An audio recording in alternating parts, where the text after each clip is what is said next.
Tuhan. Syukur kita, pujian dan penyembahan terbaik dari hati kita kepada Tuhan sebagai wujud ucapan syukur kita untuk setiap kasih dan kebaikan Tuhan di sepanjang hidup kita yang kita jalani. Mari sama-sama Bapak Ibu Saudara, kita satukan hati kita. Kami datang menyembah-Mu pagi ini Tuhan. Sebab Engkau Allah yang layak disembah, Engkau Allah yang layak dipujikan. Haleluya. Mari jemaat sama-sama kita menaikkan pujian bagi Tuhan, katakan Bapakku datang dan berserah, ku nyatakan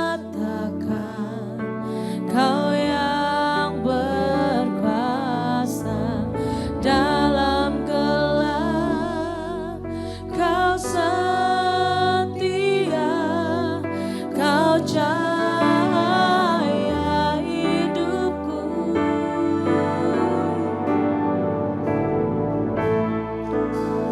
Kau kuatkan aku bertahan, Kau harapan dalam kesesakan, Kau buktikan kesetiaan-Mu Tuhan. Engkau Allah Immanuel, Kau Allah Immanuel. Mari lebih lagi jemaat Tuhan, sama-sama kita menaikkan pujian ini, katakan Bapakku datang untuk menyembah, ku nyatakan Kau yang bertata dalam gelap, Kau sempurna, Kau cahaya bagiku.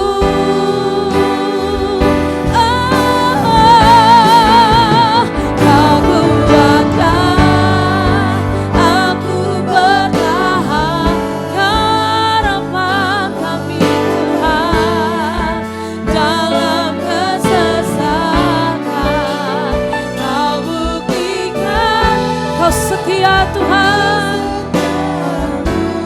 Tuhan, Engkau Allah Immanuel, Kau kuatkan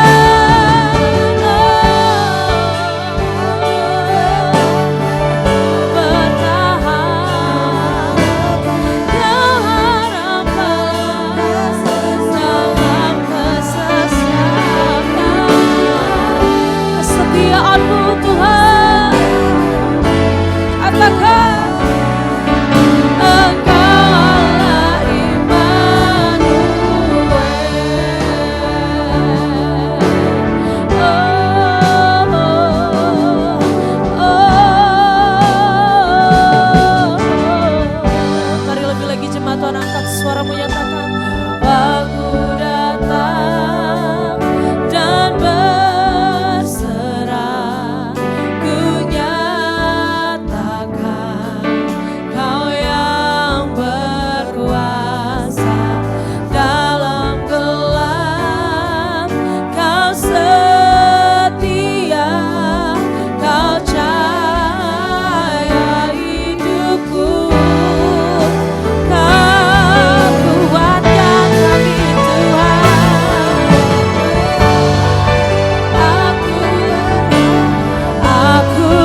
kesetiaan-Mu Tuhan. Engkau Allah iman. Lebih lagi nyatakan, Kau kuatkan aku bertahan dalam kesesakan. Kau buktikan kesetiaan-Mu Tuhan. Engkau, mari lebih lagi angkat suaramu Bapak Ibu Saudara, nyatakan, Kau kuatkan aku bertahan. Kau harapan dalam kesesakan. Kau buktikan kesetiaan-Mu Tuhan. Engkau Allah iman. Mari Bapak Ibu Saudara dengan segenap hatimu, Kau kuatkan aku bertahan.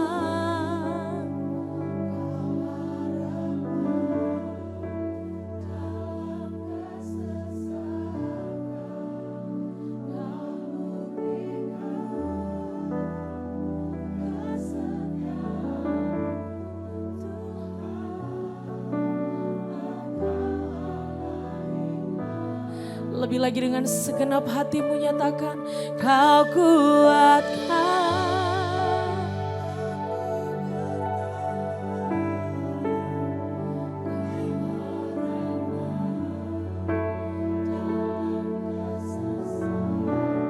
Kau harapan dalam kesesakan kami Tuhan. Kesetiaan-Mu Tuhan. Mari sambil bangkit berdiri Bapak Ibu Saudara, lebih lagi dengan segenap hatimu nyatakan, Kau kuatkan.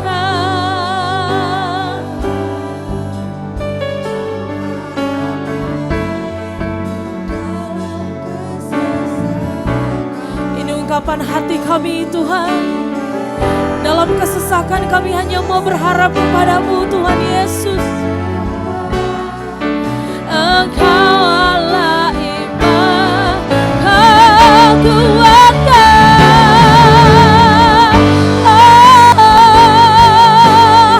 aku bertahan dalam kesesakan. Kau buktikan selamanya Kau setia Tuhan. Mari sekali lagi coba Tuhan, dengan segenap hatimu nyatakan, aku kuatkan aku bertahan dalam kesesakan. Kau buktikan kesetiaan-Mu Tuhan. Engkau Allah iman. Kau Allah Immanuel. Engkau Allah iman. Kau Allah Immanuel. Engkau Allah Immanuel.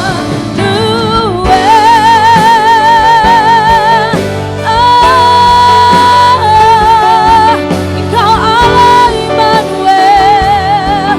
Selamanya Kau menyertai hidup kami Tuhan. Terima kasih Yesus buat kesetiaan-Mu yang tak pernah meninggalkan kami sedetik pun Tuhan. Haleluya, haleluya.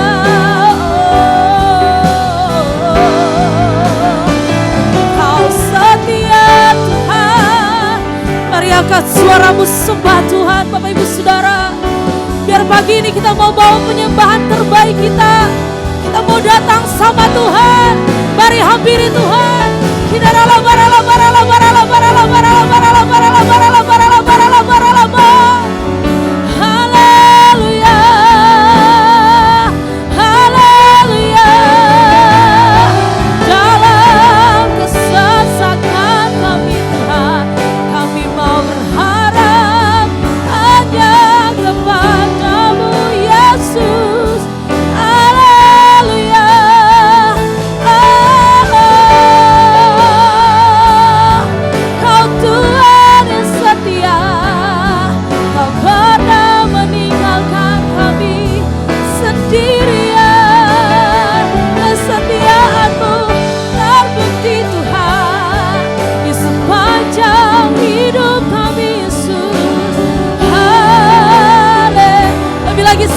Tuhan Bapak Ibu Saudara.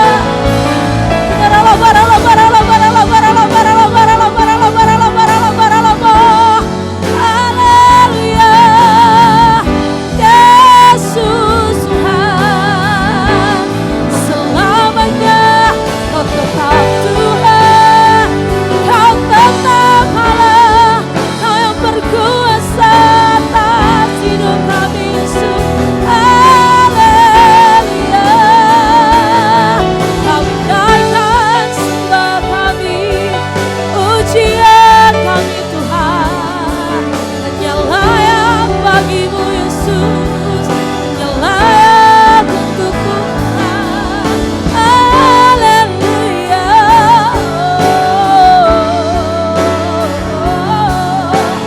Kami sembah Kau, Allah setia. Mari sama-sama angkat tangan kita di hadapan Tuhan Bapak Ibu Saudara. Hosana,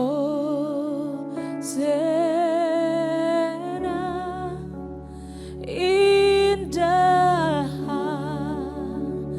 highest, let our King be lifted up. Hosanna,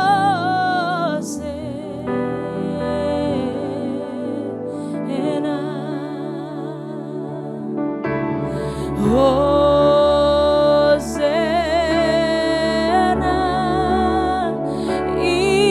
the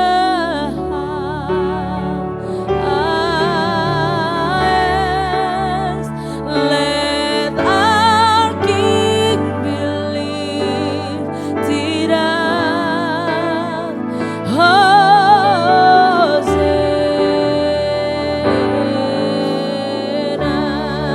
Mari jemaat Tuhan angkat suara menyatakan Hosanna in the highest,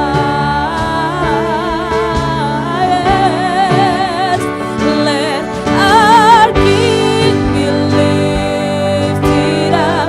Hosanna,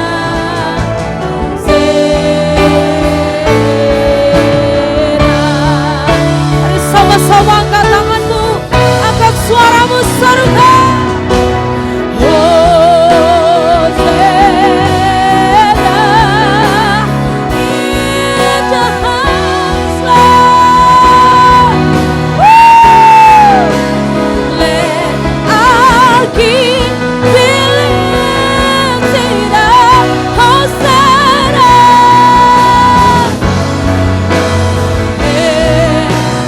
Lagi katakan Hosanna, Hosanna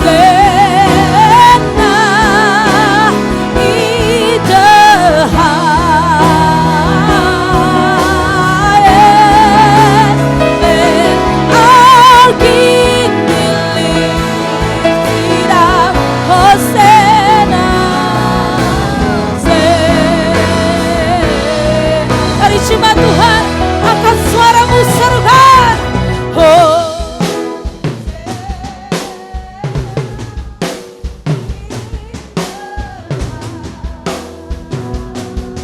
Let our King be lifted up.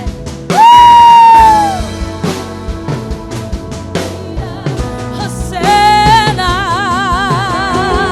one more time. Hosanna, we praise you Lord. Hosanna, Hosanna in the highest, let our King be lifted up. Let our King, let our King be lifted. Let our King, let our King be lifted up. Hosanna.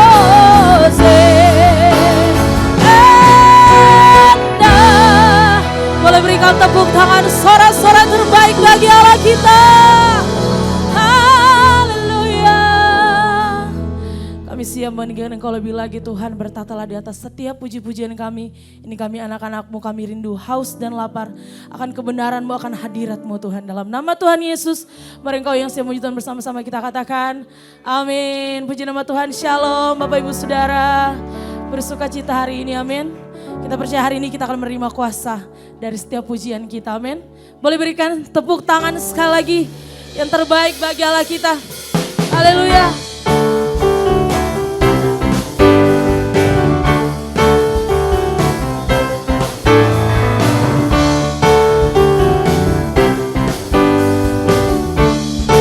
Tuhan, sama-sama kita menaikkan pujian ini bagi Tuhan.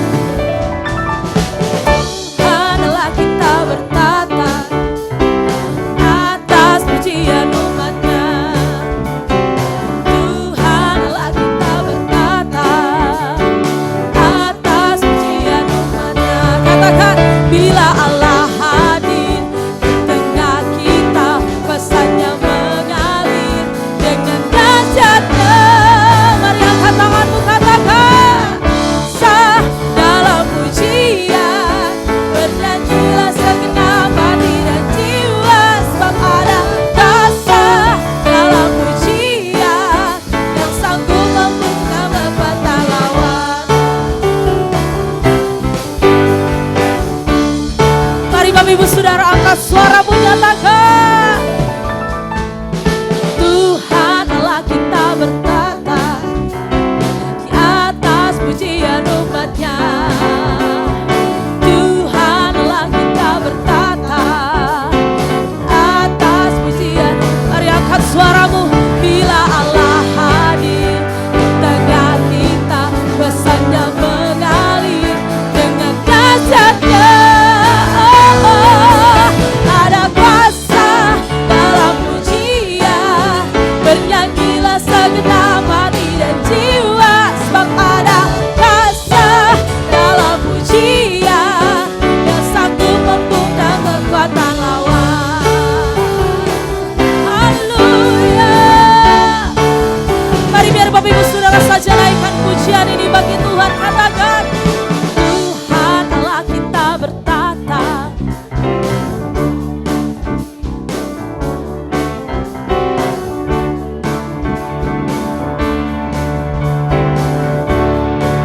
sama-sama angkat tangan menyatakan, bila Allah hadir di tengah kita, pesannya mengalir dengan dahsyatnya. Ada kuasa dalam pujian, bernyanyilah segenap hati dan jiwa, sebab ada kuasa yang sanggup. Lebih lagi katakan, ada kuasa, bernyanyilah segenap hati dan jiwa, sebab ada kuasa dalam pujian yang sanggup. Mari Bapak Ibu Saudara angkat suaramu nyatakan, ada kuasa.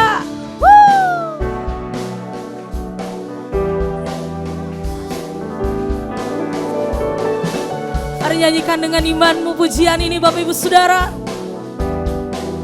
Lebih lagi Bapak Ibu Saudara saja, ada kuasa.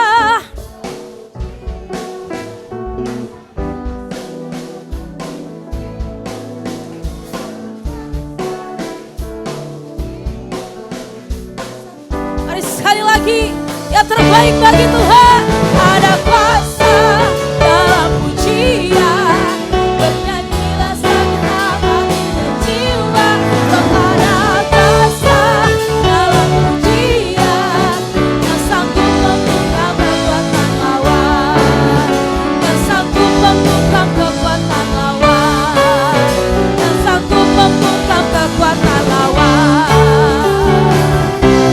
Haleluya. Boleh berikan tepuk tangan terbaik bagi Allah kita Bapak Ibu Saudara. Seberapa kita yang percaya kita menerima mujizat dari Tuhan hari ini, boleh lambaikan tanganmu Bapak Ibu Saudara. Lebih lagi berikan tepuk tangan yang terbaik bagi Allah kita. Mari kita mau terus naikkan pujian bagi Tuhan. Mari sama-sama bertepuk tangan bagi Tuhan Bapak Ibu Saudara.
lagi Bapak Ibu Saudara, kau yang percaya, naikkan pujian ini, katakan kami yang telah ditebus dengan darah yang kudus, mengangkat pujian bagimu. Kami baik kudus-Mu Tuhan, kami baik kudus sebagai bukti karya-Mu.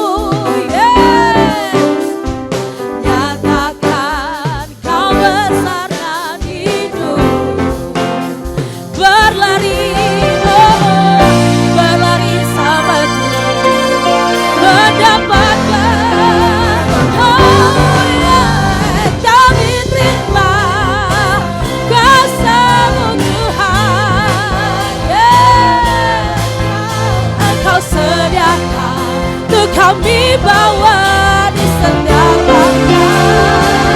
Katakan dengan imanmu, kami berkemenangan. Di situ pasti mujizat-Mu. Mari Bapak Ibu Saudara, kau yang percaya, mari terima kuasa Tuhan. Kami terima.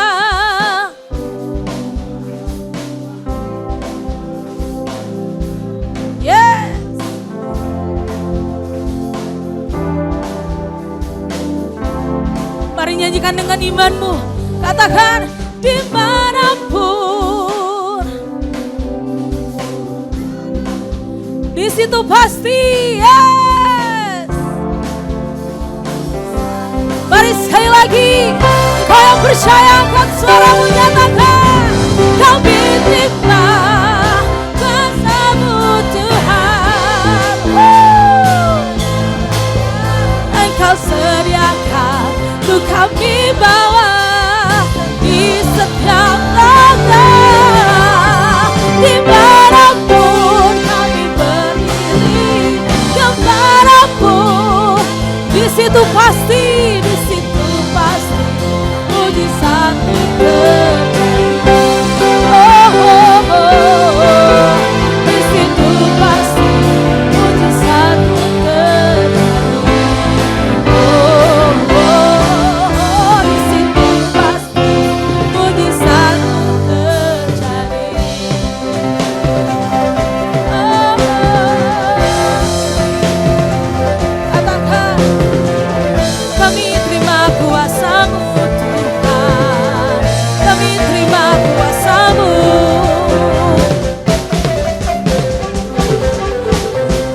Tepuk tangan terbaik bagi Allah kita, Bapak Ibu Saudara. Haleluya. Bapak Ibu Saudara dipersilakan duduk kembali.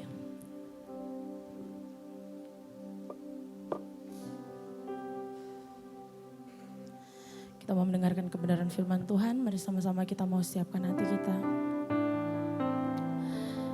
Hari ini kami mau nyatakan sekali Yesus, selamanya Yesus. Iman kami tetap Engkau Tuhan selamanya. Terima kasih Tuhan, terima kasih. Mari sama-sama kita menaikkan pujian bagi Tuhan. Dalam segala keadaan, waktu berlimpah maupun kurang, tetapi Yesus yang mempesona hatiku. Dia beri damai dan kesempatan baru di setiap musim kehidupan. Waktu ku kuat maupun lemah, tetapi Yesus yang mempesona hatiku. Dia beri hidup dan kesempatan baru. Sekali Yesus, selamanya Yesus. Harapanku takkan hilang. kasih-Nya. Sekarang ku ada, oh Yesusku, ku cinta Kau. Boleh kasih tepuk tangan yang terbaik bagi Allah kita, Bapak Ibu Saudara. Lebih lagi kita mau naikkan pujian dari awal, sama-sama nyatakan. Di setiap musim kehidupan, waktu ku kuat maupun lemah, tetapi Yesus yang mempesona hatiku. Dia beri hidup dan kesempatan baru. Sekali Yesus selamanya. Sejemput Bapak Ibu Saudara sama-sama bangkit berdiri. Takkan hilang. Serahkan kepada hambanya yang akan menyampaikan firman Tuhan.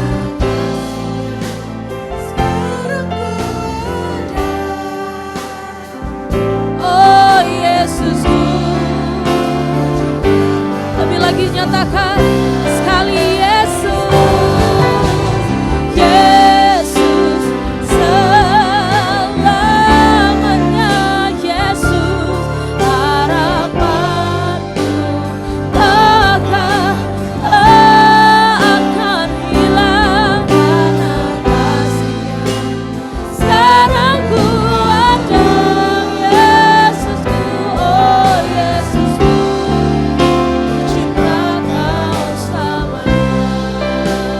Sekali Yesus selamanya, Yesus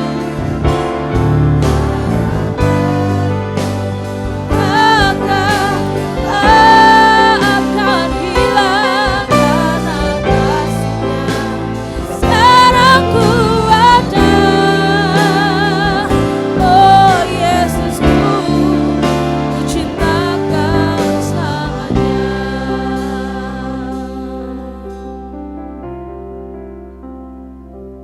Bapa, kami bersyukur kepadamu. Terima kasih kalau kami boleh ada sampai saat ini, melewati segala pergumulan hidup. Dan kalau kami masih bertahan sampai saat ini, dan kami bisa ada dan Tuhan bawa ada di tempat ini, kami percaya ini bagian dari anugerah Tuhan yang kami boleh alami. Terima kasih untuk waktu dan kesempatan, kepercayaan Tuhan. Kami ada di tempat ini boleh memuji menyembah Engkau, bahkan melayani-Mu Tuhan. Mari terus berkaryalah Engkau dengan kuasa Roh Kudus-Mu, supaya di tempat ini kami boleh dipulihkan, kami boleh dikuatkan, kami boleh menemukan kehendak Tuhan dalam hidup kami, dan kebahagiaan, ketenangan, damai, sukacita, bahkan tetap tinggal dalam jalan keselamatan. Itulah yang jauh lebih berharga, yang kami percaya Engkau akan kerjakan bagi kami di tempat ini. Terima kasih Tuhan. Ampuni kami, urapi kami semua, terlebih hamba-Mu, supaya apa yang disampaikan adalah isi hati Tuhan, dan kami boleh dikuatkan, iman percaya kami bertumbuh, dan hidup kami berbuah bagi kemuliaan Tuhan.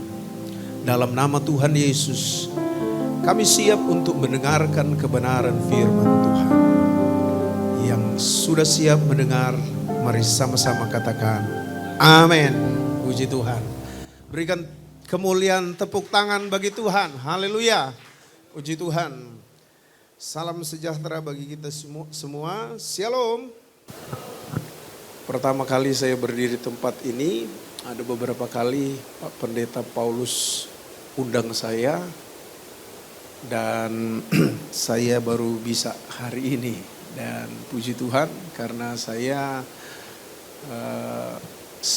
dalam kesibukan saya melayani, saya jarang keluar tempat, jarang sekali. Saya lebih banyak tinggal dengan keluarga dalam pelayanan yang Tuhan percayakan. Saya gembala di GPDI Cipanas, Dan 11 tahun ini saya jadi gembala juga di kota Manado. Jadi setiap bulan saya 2 minggu di Jakarta, 2 minggu di Manado. Jadi saya harus dengan mobilitas ini harus mengatur, memanage waktu. Maka saya bisa ada di tempat ini, ya semua Tuhan yang atur. Maka saya percaya apa yang Tuhan taruh dalam hidup saya untuk saya sampaikan kepada jemaat yang ada di tempat ini adalah untuk supaya kita diberkati oleh Tuhan. Amin. Oke. Saya berterima kasih kepada semua, khususnya Bapak Pendeta Paulus, belum datang ya. Ya. Oke. Dan terima kasih untuk sambutannya, hospitality-nya baik. Saya tadi dikasih minum dan saya orang Manado, jadi makan panadanya tadi, Manado banget. Nah, Manado banget. Kuenya enak dan saya rasa disegarkan karena saya bangun jam 4. Saya harus persiapkan semua. Saya datang tadi 5:30 dari Cipanas. Saya tiba di sini jam 7 lewat 5-6 menit lah. Saya udah di parkiran. Nah, saya memang menerapkan supaya nggak terlambat datang ke ibadah, baik di gereja lokal kami. Tetapi kalau ini memang benar-benar bukan nggak mau terlambat, tapi saya takut macet di puncak. Nah, puji Tuhan. Haleluya. Oke, jadi nama saya tadi sudah diperkenalkan, Yusak Edvarsen, Willem Memahani, tapi saya dengan teman-teman Pak Paulus panggil saya Edvarsen tapi Varsennya. Istri saya Manado Bangka dan kami punya 3 anak. 2 perempuan, 1 laki. Dan saya pikir cukup untuk perkenalan karena saya mau disayang. Haleluya. Oke, kita langsung saja untuk melihat kebenaran firman Tuhan. Mari kita melihat ayat pokok kita dalam 1 Korintus pasalnya yang ke-10. 1 Korintus pasal yang ke-10 ayatnya yang ke-12. Mari sama-sama kita baca firman Tuhan ini. Saya rindu supaya setiap kita ada dalam ayat-ayat yang harus kita baca bersama-sama sebagai bentuk kita memperkatakan firman Tuhan. Puji Tuhan. Mari sama-sama kita baca 1 Korintus pasal 10 ayat 12. 2, 3. Sebab itu siapa yang menyangka bahwa ia teguh berdiri, perhatikan, hati-hatilah supaya jangan jatuh. Nah, saya kasih tema firman Tuhan pagi hari ini, awas jatuh. Nah, awas tersandung. Awas nyungsep. Nah, itu kalau orang Jakarta bilang. Nah, saudara, tokoh yang akan kita lihat hari ini, pagi ini kita akan belajar dari satu kegagalan seorang raja. Pelajaran dari kegagalan ini adalah seorang Daud. Nah, jadi ini menjadi peringatan tentunya bagi kita semua. Nah, ada beberapa poin yang akan kita lihat, tapi saya lebih akan mau melihat sebentar bagaimana cara dia bangun. Bagaimana cara dia bangkit, itu yang penting. Karena bukan beberapa poin yang akan kita lihat ini tidak penting, tetapi saya percaya bangkit itu yang lebih penting. Karena kita semua punya kegagalan, kita pernah salah, kita pernah jatuh dalam dosa. Semua, mungkin enggak ada. Nah, tetapi bukan kita harus lewatkan ini dia, karena saya sebelum lanjut, kita ada dalam satu situasi enggak mudah. Makin tadi saya dengan Pak Troy ngobrol-ngobrol sedikit karena saya lagi balas chattingan dari Pak Renald Kasali. Kami berteman di grup, kami pernah ketemu dan dia apa yang saya komen di grup sering dia balas, dia japri juga. Jadi dua hal yang saya bilang, Pak, kita ini mesti ada rasa malu. Rasa malu karena wah, kalau kita ada rasa malu, karena lagi sorot bagaimana para pejabat, para pengusaha nggak bilang anak Tuhan atau bukan. Waduh, yang lebih parah kalau anak Tuhan, saudara. Saya bilang mesti ada rasa malu. Malu pada apa? Malu kepada keluarga kita. Nah, saya lebih senang bicara keluarga. Nah, karena kalau keluarga baik, maka dimanapun kita Tuhan bawa, di dunia kerja kita, di dunia mereka anak-anak kita, saya percaya mereka adalah terang yang bersinar. Katakan amin. Nah, saudara yang dikasih oleh Tuhan, di tengah situasi yang ada, kita akan belajar dari kegagalan seorang Daud. Nah, pertanyaan penting, mengapa Daud jatuh? Nah, itu. Mengapa Daud itu jatuh? Padahal dia raja. Dan dia bukan seorang yang biasa. Dia proses jadi raja, dia dari bawah. Jadi proses dari nol. Dan lebih daripada itu, dia adalah seorang penyembah. Dia seorang penyanyi. Dia adalah seorang pelayan.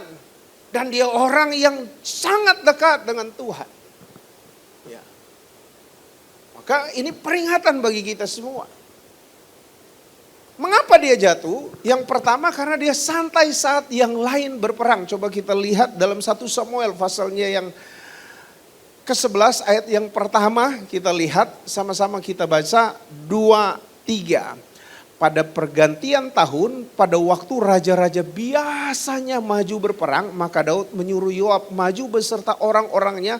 Dan seluruh orang Israel mereka memusnahkan Bani Amun dan mengepung kota Rabah. Sedang Daud apa? Halo? Sendiri apa? Tinggal di Yerusalem. Santai dia. Salah satu yang saya bilang sama Pak Renald tadi, kita chatting. Saya bilang, ya Tuhan tolong kita nggak terjebak dalam zona nyaman. Betul, saudara. Kita masuk pada zona nyaman dan kita nggak punya hati yang siap. Apalagi Daud, perang biasa. Kalau saudara dalam dunia kerja, kalau aku kerjakan pasti sukses. Saudara melayani sudah biasa, biasalah. Cuman main musik saya selalu bisa. WL saya bisa. Yang bisa dan terbiasa. Dan kita terperangkap kepada zona nyaman ini karena sudah anggap biasa. Hati-hati. Nah, saudara yang dikasih oleh Tuhan, kita lanjut. Pak Troy, saya sampai untuk durasinya berapa lama? 30-40 menit. Oke, saya agak cepat. Kembali, jadi mengapa Daud jatuh? Santai dia. Orang lain berperang, kalau dalam dunia sekarang orang lain bekerja, orang lain melayani, gampang lah. Tanpa dia sadari dia keluar dari komunitas. Tanpa dia sadari dia bilang, nantilah. Waktu dia keluar dari sana, maka dia jalan-jalan. Waktu dia jalan-jalan, Alkitab menulis, dia melihat ada perempuan yang sedang mandi. Jadi yang kedua, dia tergiur keinginan daging dunia. Nah, di sini menjadi satu peringatan bagi kita, ada bahaya pornografi dan porno aksi yang dulu zaman kami takut, mesti sembunyi-sembunyi. Iya. Mesti sembunyi-sembunyi. Kalau sekarang di handphone. Ya. Di handphone. Coba kita lihat. ayatnya yang kedua, 2 Samuel pasal 11 ayat 2. Sekali peristiwa pada waktu petang ketika Daud bangun dari tempat pembaringannya lalu berjalan-jalan di atas soto istana, tampak kepadanya di atas soto itu seorang perempuan sedang mandi. Ya. Saya ngaku di depan jemaat. Maka saya dulu punya Twitter, Instagram, awalnya dulu belum ada Facebook. Saya sudah, karena background saya adalah dulu kuliah programmer. Jadi kalau komputer, handphone, udah kesini-sini handphone, laptop handphone ya, saya pengguna aktif. Awal-awal kalau nggak salah 2003 atau 2004, saya sudah main Facebook. Dulu ada Friendster, tapi Yahoo Messenger apa semua udah main saya. Tapi kesini saudara. Wah, kita lagi buka apa bisa ada. Yang seperti Betseba itu. Saudara, kita ikuti khotbah ini, kita ikuti firman Tuhan ini, mari kita lihat supaya kita berhati-hati karena kita akan lihat sebentar dampak dari orang yang keluar dari komunitas yang merasa sudah nyaman dan ketika dia ada pada satu tawaran ini, Yakobus 1 ayat 14 ayat 15 di situ memberikan peringatan. Coba kita lihat. Tetapi tiap-tiap orang dicobai oleh keinginannya sendiri karena ia diseret dan dipikat olehnya. Ayat 15, dan apabila keinginan itu telah dibuahi, perhatikan, ia melahirkan, katakan sama-sama, dosa. Sekali lagi, ia melahirkan dosa. Dan apabila dosa itu sudah matang, ia melahirkan maut. Nah, hati-hati Bapak Ibu Saudara. Saya dan saudara akan belajar tentang hal ini. Dan kita minta kekuatan firman dan Roh Kudus itu supaya benar-benar memprotek hidup saya dan saudara. Saya adalah hamba Tuhan yang sering tinggalkan istri dan anak karena saya pelayanan di Manado itu tadi saya bilang. Saya anak pendeta. Saya dapat mantu pendeta, mertua saya dari tahun 60 di Cipanas. Jadi saya adalah mantu yang dipercayakan teruskan pelayanan di Cipanas. Tapi ketika orang tua saya sakit, meninggal, saya teruskan di Manado. Dan itu tidak membuat saya dan kiranya sama, kita tetap minta kerendahan hati. Artinya semua kepercayaan, saudara punya 2 mobil, 2 rumah, 2 perusahaan, itu biasa. Gak harus merubah kehidupan kita, hati kita. Tapi yang saya ingin tekankan, tinggalkan istri. Kadang-kadang dulu, jadi 11 tahun, saya seminggu, istri saya ngikut. Nah itu berjalan sekian tahun. Mertua saya laki meninggal, mertua perempuan saya meninggal. Wah itu berubah. Saya baru 10 hari di sini. Nah, minggu depan saya harus kembali lagi ke Manado. Tapi saya mau bilang, itu tadi. Jangan kita merasa kita kuat. Hati-hati. Ya puji Tuhan, saya menjaga diri saya untuk supaya nggak colek perempuan, istri orang, anak gadis atau siapapun, SMS atau WA chat dengan siapapun, saya Tuhan tolong sampai hari ini kemurahan Tuhan enggak. Tapi kita kalau di dunia medsos, hati-hati. Karena keinginan itu ketika dibuahi lahir dosa. Nah, saudara yang dikasih oleh Tuhan, kita lihat bagaimana dosa itu menguasai Daud. Nah, jadi mengapa Daud jatuh itu awalnya. Tapi bagaimana kelanjutan, bagaimana keinginan daging itu dia buahi, itu terjadi konspirasi jahat yang pertama. Apa dosa-dosa Daud? Yang pertama, pegawainya disuruh cari tahu siapa Batseba dan mengambil Batseba. Wah, saya baca kata mengambil. Itu dia pakai kekuatan, kekuasaan. jabatan, uang, pengaruh-pengaruh ini bisa kita seenaknya mengambil istri Uria. Saudara, catat saja 2 Samuel 11 ayat 3 dan 4, itu konspirasi jahat pertama. Dan yang kedua, kita bisa lihat bagaimana dosa itu dibuahi. Jadi waktu dia ngambil Batseba, apa dosa-dosa Daud? Yang kedua, ya jelas. Dia berzina dengan Batseba, ia tidur dengan istri orang. Tuhan tolong supaya kita nggak tidur dengan istri orang, dengan suami orang, dengan bukan pasangan sah kita. Katakan amin.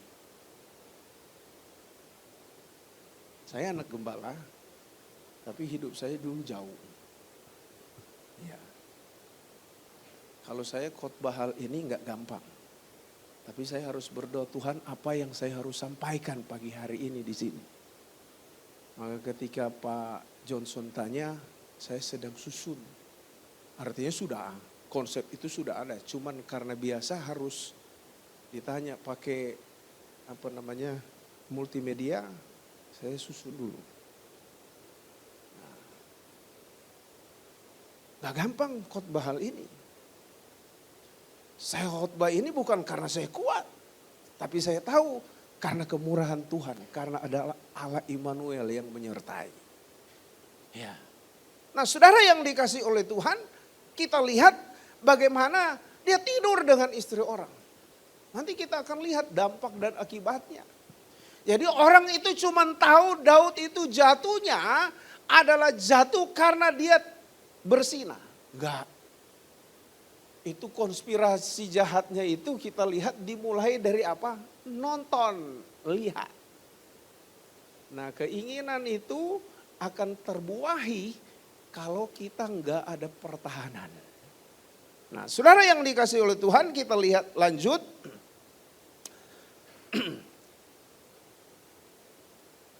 Konspirasi jahat yang kedua.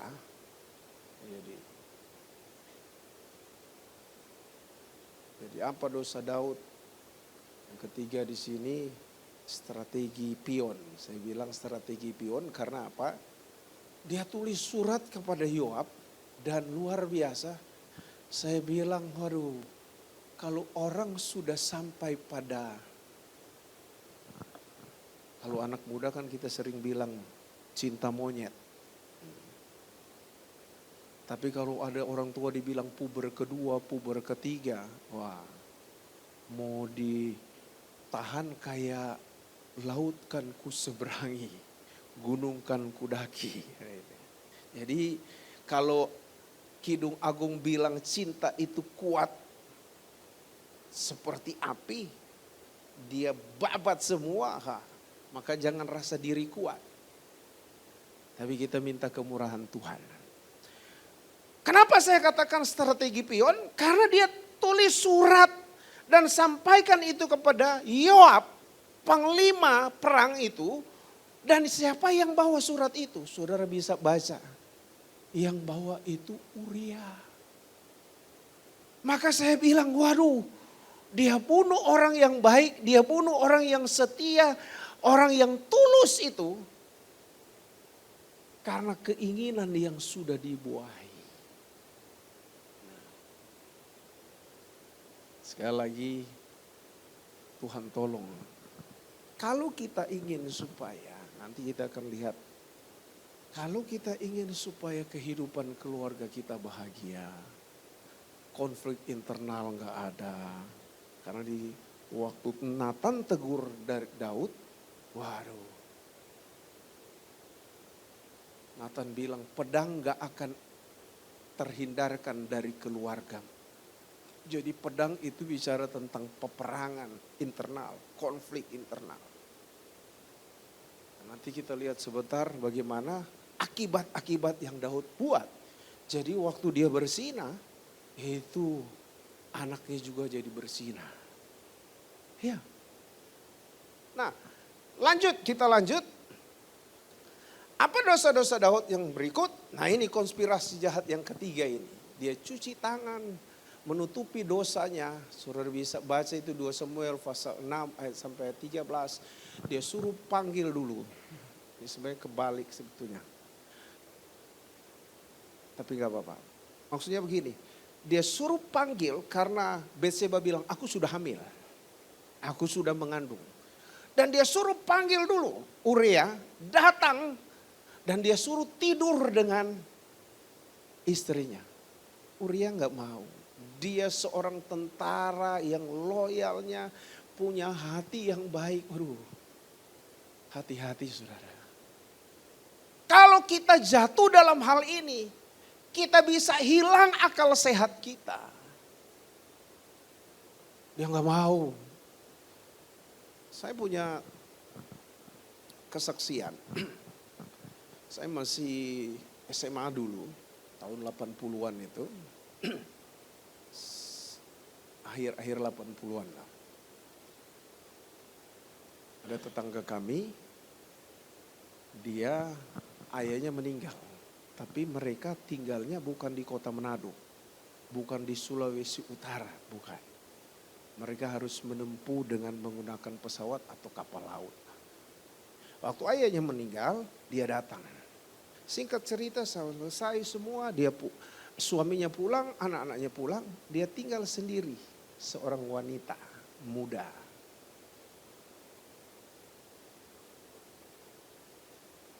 Dia akhirnya sekian lama di Manado, dia pulang. Tiba-tiba kami dengar cerita apa? Dia diceraikan istrinya. Kenapa diceraikan istrinya? Ya suaminya kan punya, loh kamu mengandung ya? Iya. Ya udah kita ke dokter. Waktu ke dokter, dokter bilang sekian bulan. Nah dia kan bisa ukur. Loh kamu umpamanya 4 bulan. Lah.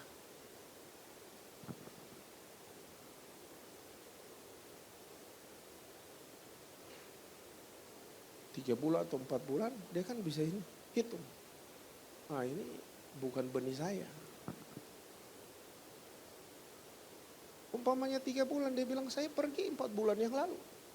Saya pergi 5 bulan yang lalu. Kamu kok mengandung sekarang? Bisa mereka. Nah ini yang kemungkinan Daud takut. Dan pasti dia takut. Dia suruh panggil Uria. Dulu belum ada tes, belum ada dokter untuk hitung kehamilan. Bagaimana dunia medis dengan pengetahuan yang ada sekarang gak ada di waktu dulu. Tapi Alkitab berkata, Tuhan gak membuat semua apa yang dibuat oleh Daud itu ditutupi. Semua transparan. Nah saudara yang dikasih oleh Tuhan, kita lanjut. Dia coba cuci tangan, dia menutupi dosanya. Lanjut. Nah ini yang kita harus lihat, dampak dosa berzina. Konflik internal, pedang tidak akan menyingkir dari keturunanmu. 2, kita lihat. Yang kedua, pagar teladan orang tua rusak. Istrinya ditiduri anaknya Absalom. Saudara bisa baca di dalam 2 Samuel 12 ayat 11, 2 Samuel 16 ayat 22. Jadi anak yang tidak kuat iman akhirnya jatuh dalam dosa yang sama. Iya. Jadi saya mau pesan begini Bapak Ibu Saudara.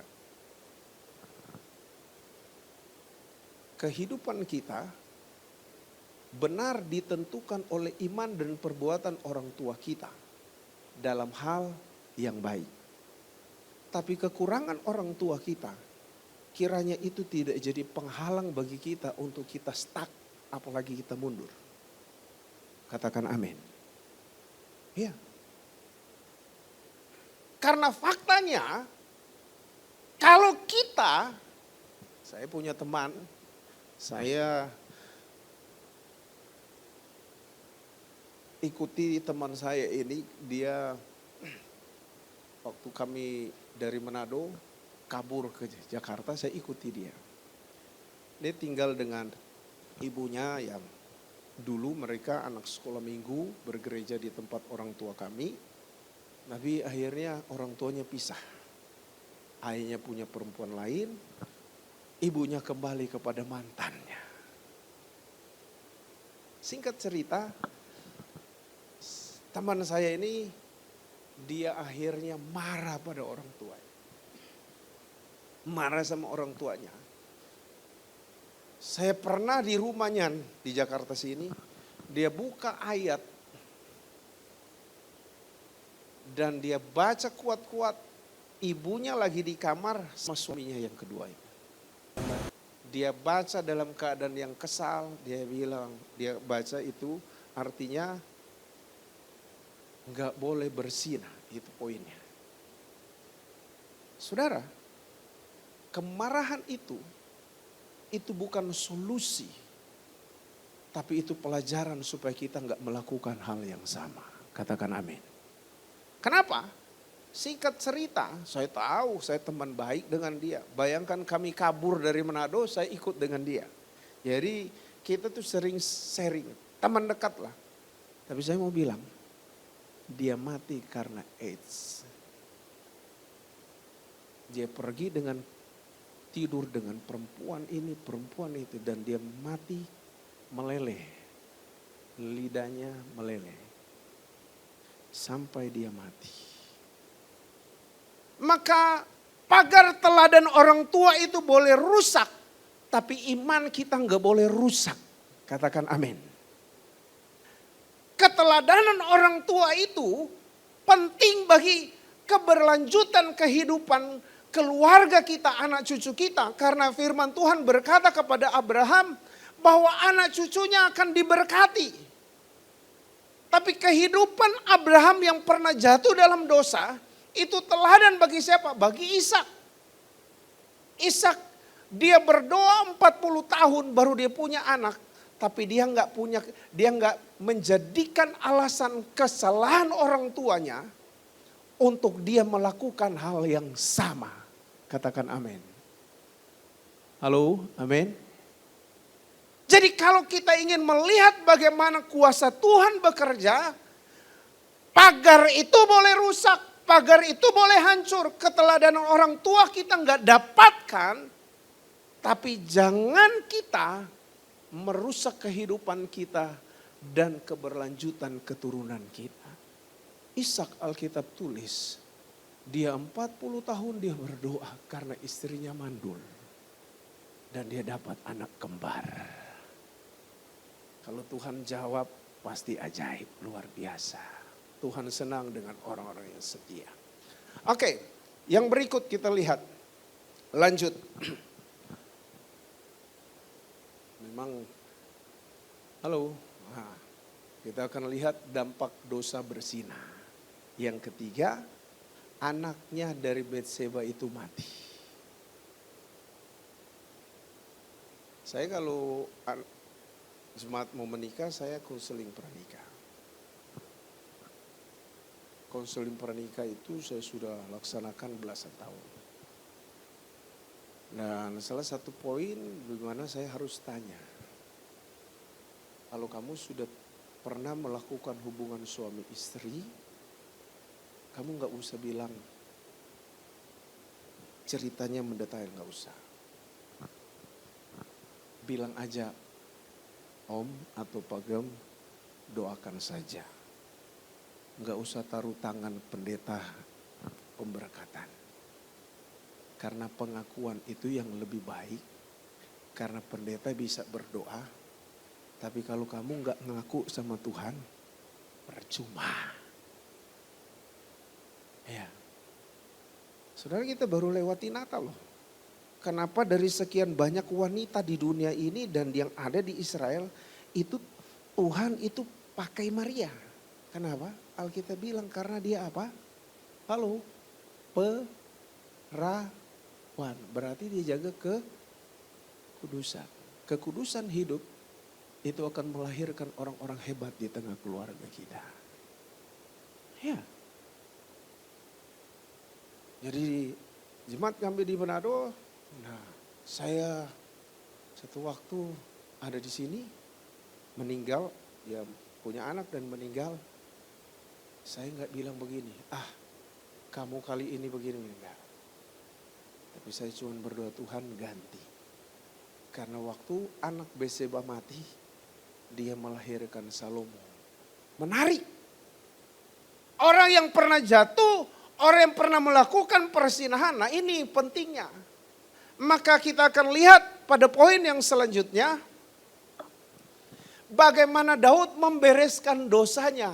Artinya begini, kita boleh jatuh, kita pernah jatuh, bukan boleh jatuh, kita pernah jatuh. Atau hari ini engkau dengar firman Tuhan, engkau sedang ada dalam kejatuhan ini.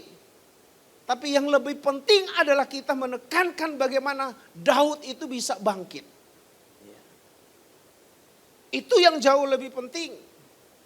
Nah saudara, apa yang dia lakukan? Dia tulis Mazmur pasal 32. Jadi saya bilang begini, orang yang biasa memuji Tuhan, itu kecenderungan bangkit itu hebat. Punya kekuatan ekstra.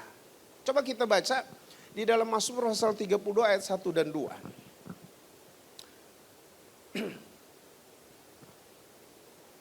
Sama-sama kita baca ya. 2, 3. Dari Daud, nyanyian pengajaran, berbahagialah orang yang diampuni pelanggarannya, yang dosanya ditutupi. Ayat 2, berbahagialah manusia yang kesalahannya tidak diperhitungkan Tuhan dan yang tidak berjiwa penipu. Ini bicara hati saudara. Kalau saudara biasa memuji Tuhan tapi hatinya enggak benar, saya percaya saudara susah untuk bangkit. Maka ketulusan Daud itu luar biasa. Maka saya senang kalau tadi Pak Troy bilang, Pak Pendeta mau tunggu di sini nanti masuk mau firman Tuhan. Oh saya nggak mau. Saya suka memuji Tuhan bersama dengan jemaat. Saya senang memuji Tuhan. Saudara, Daud dia tulis ini dalam Mazmur ini. Dia mulai dengan berbahagia. Karena apa? Dosanya nggak diperhitungkan. Dosanya ditutupi oleh Tuhan. Orang yang suka memuji Tuhan pertahankan dan terus bangun hubungan itu. Karena kalau kita terhubung terus dengan Tuhan, maka saya percaya hidup kita bahagia. Katakan amin. Dia bisa bersyukur di situ. Terima kasih Tuhan. Saya kadang-kala bawa mobil sendiri. Bisa netesin air mata. Teman saya dia ngaku, anak gembala juga. Dia bilang mungkin ada 60 lebih perempuan yang saya tidur. Sebelum dia sekolah Alkitab, malah sesudah sekolah Alkitab masih juga dia bilang. Parah enggak? Parah. Maka jangan kita benteng pagar itu roboh, rusak, kita jadi seperti itu. Saya pernah jatuh juga dalam dosa. Ya, kadang-kala nyanyi nangis. Kadang-kala lagi tidur dengan istri, dia udah tidur, saya bisa nangis. Karena Tuhan karuniakan saya, istri yang setia, istri yang baik. Ya. Istri yang mencintai keluarga. Ya. Pintar main musik, anak-anak dididik jadi tahu main musik. Nah, jadi memuji menyembah, saya kadang-kala kalau lihat masa lalu, terima kasih. Saudara, saya sudah 53 sebentar lagi ini. Selasa ini saya 53. Kalau Daud bilang, Musa bilang dalam Mazmur 90 itu hidup manusia 70-80 tahun. Berarti saya tinggal 17 tahun kalau boleh bilang. Tapi biasanya kalau sudah 60-70 ke atas, kalau kita nggak ada pujian penyembahan, nggak dekat dengan Tuhan, kita bisa tersingkir dari kehidupan kita, dari komunitas kita. Kita bisa satu waktu saya bisa melihat orang tua kami. Tapi walaupun mereka, pertemanan itu cuma sampai sebatas paling hebat. Kalau SMP, SMA, di dunia mereka habis itu menikah sendiri-sendiri. Pak Troy dia bilang, saya kerja Ya boleh bilang bolak-balik Kalimantan. Punya teman. Tapi kalau sudah masa di 60, 65 terus sendiri. Kalau kita nggak tahu memuji Tuhan, kita nggak membangun hubungan kita dengan Tuhan, stres banyak. Iya. Anak-anak udah menikah, mereka punya kesibukan masing-masing. Kalau kita nggak ada pujian penyembahan, maka saya percaya susah hidup kita. Nggak bahagia masa tua kita. Tapi kita kembali pada konteks ini, bagaimana Daud bisa membereskan dan bangkit, itu pujian penyembahan itu. Karena dia tahu Tuhan itu setia. Amin. Berikan tepuk tangan dulu bagi Tuhan kita. Saya kemarin sharing, saya ada di Serpong, diajak. Jadi saudara saya, ipar dari istri saya, diajak makan di Porkis. KTP-nya Islam, saudara. Tapi dia bilang hati saya Kristus. Istrinya masih Islam. Saya cerita ini bukan saudara bisa contohin, enggak. Ajak makan. Tapi ada dua hal yang saya tanamkan. Hati-hati dengan uang. Hati-hati dengan apa? Pujian. Ya. Kalau kita enggak kuat dengan uang, kalau kita enggak kuat dengan pujian, wah, lewat. Saudara bisa baik, saudara bisa bertemu dengan orang baik, tapi kita dan orang itu siapapun di dunia ini gak akan pernah jadi Tuhan, katakan amin. Iya. Maka kalau orang puji-puji kita, kadang-kadang kita jadi gede, kepala kita jadi gede. Loh, baik kamu, wah dermawan, wah jujur, wah kamu setia. Wah, hati-hati saudara. Maka orang-orang yang jadi Tuhan kecil-kecil. Tapi ingat, selalu kita gak bisa samakan kita dengan Tuhan. Maka ketika kita bersalah, wah. Tadi saya baca Pak Renal Kasali bilang begini. Ya termasuk kami kecewa, orang-orang yang dulu kami banggakan. Dengan reputasi mereka berbalik 180 derajat. Karena apa? Manusia, gak ada yang jadi Tuhan. Tapi mau merasa jadi Tuhan banyak. Oke, kita lanjut. Yang kedua, bagaimana Daud bangkit? Dia mengakui dosanya. Coba kita baca dalam ayat yang kelima dan 6. Mazmur 32, 2, 3. Dosaku ku beritahukan kepadamu.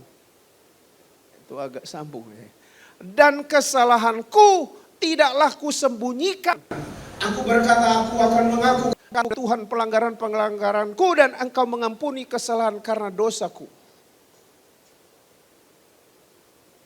Sebab itu hendaklah setiap orang saleh berdoa kepadamu selagi engkau dapat ditemui. Sesungguhnya pada waktu banjir besar terjadi itu tidak melandanya.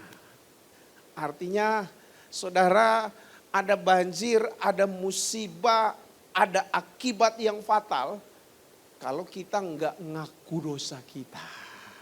Ngakulah. Enggak gampang saudara.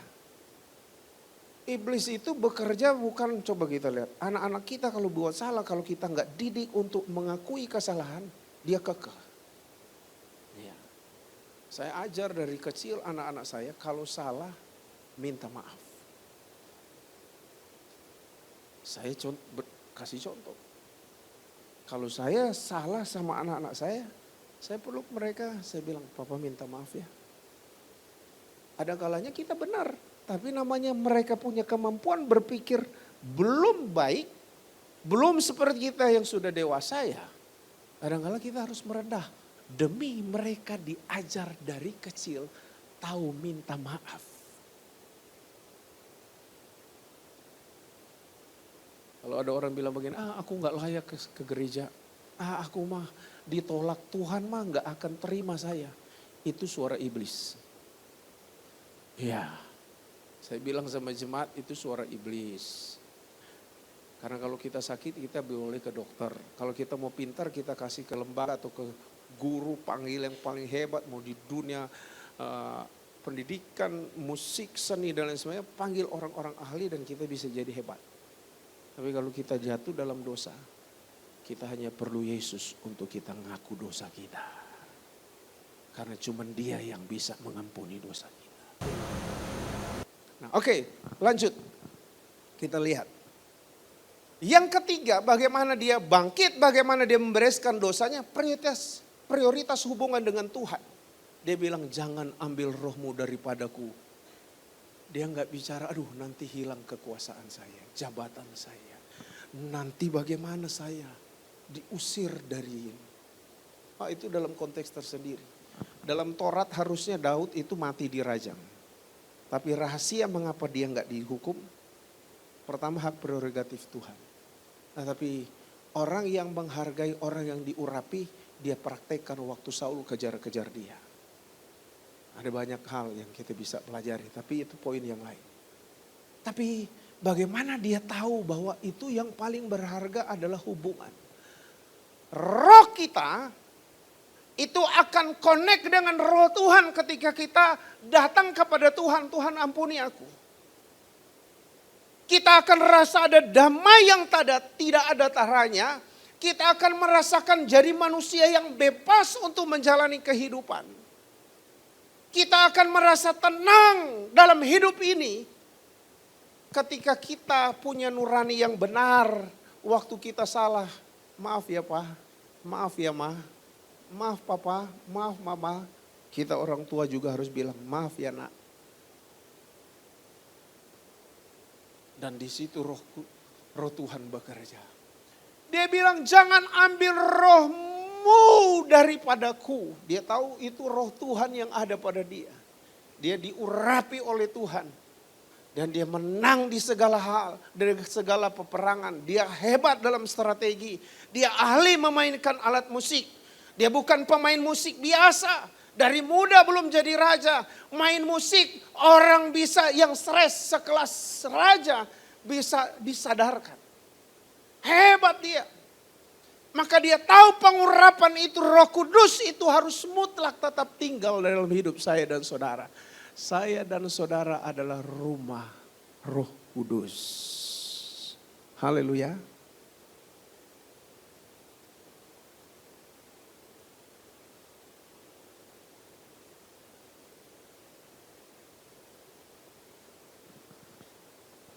Mari pemain musik.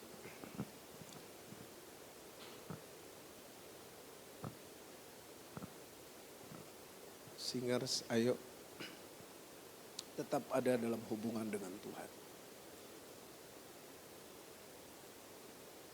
Kita sudah lihat dengan jelas untuk kita mau supaya kehidupan kita, keluarga kita diberkati. Masalah pasti ada. Tapi bagaimana Nathan bilang pedang ini gak akan lalu dari keluargamu.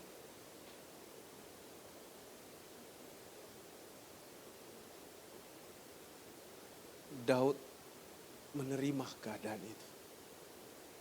Tapi yang terpenting adalah ingat, keselamatan itu adalah tanggung jawab pribadi kita. Maka bangkit itu adalah hal yang penting. Bangun pujian, mengakui. Dan tempatkan hidup saya dan saudara supaya punya hubungan yang baik dengan Tuhan. Biar Roh Kudus tetap ada dalam hidup kita. Saya kadang-kala bilang begini, Tuhan, bisa enggak itu bisa bertobat? Di Manado saya bikin konseling, bikin nikah masal. Dan saya bersyukur.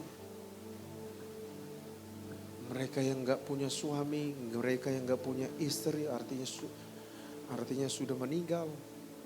Atau mereka yang hidup sama-sama sekian lama. Kumpul kebo. Yang penting gak ada pasangan yang masih hidup. Saya panggil pemerintah Dukcapil datang. Kami memberkati mereka dan pemerintah melaksanakan tugas mereka. Saya kalau ingat masa lalu, Tuhan bisa nggak saya? Tapi Tuhan itu punya banyak cara untuk menolong kita. Dan cara Tuhan itu ajaib. Maka ketika lagu ini, waktu awal saya ikuti lagu ini, aduh saya bisa bilang terima kasih Tuhan. Engkau punya banyak cara untuk menolong kami. Tuhan itu punya 1000 jalan yang kadang-kala kita cuma ukur dia cuma sebatas mata memandang. Tapi dia bisa tahu bagaimana kita.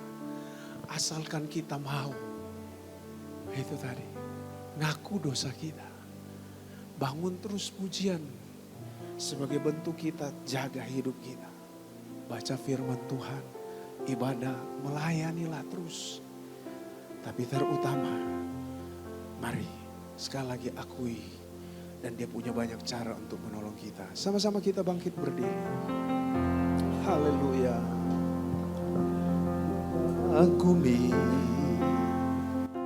Caramu mencintaiku, kau ada di cerita proses hidupku.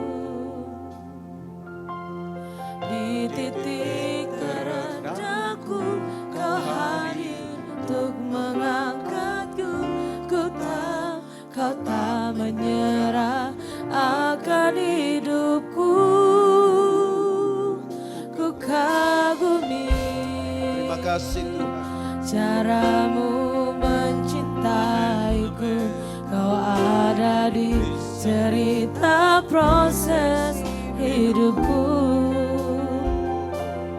Di titik terendahku kau hadir untuk mengangkatku. Kau tak menyerah akan hidupku. Tak terbatas kuasamu, tak terduga caramu. Kau yang kuandalkan di setiap langkah hidupku. Tak terbatas kasih-Mu, tak terduga jalan-Mu. Kau yang ku percaya di segala musim hidupku.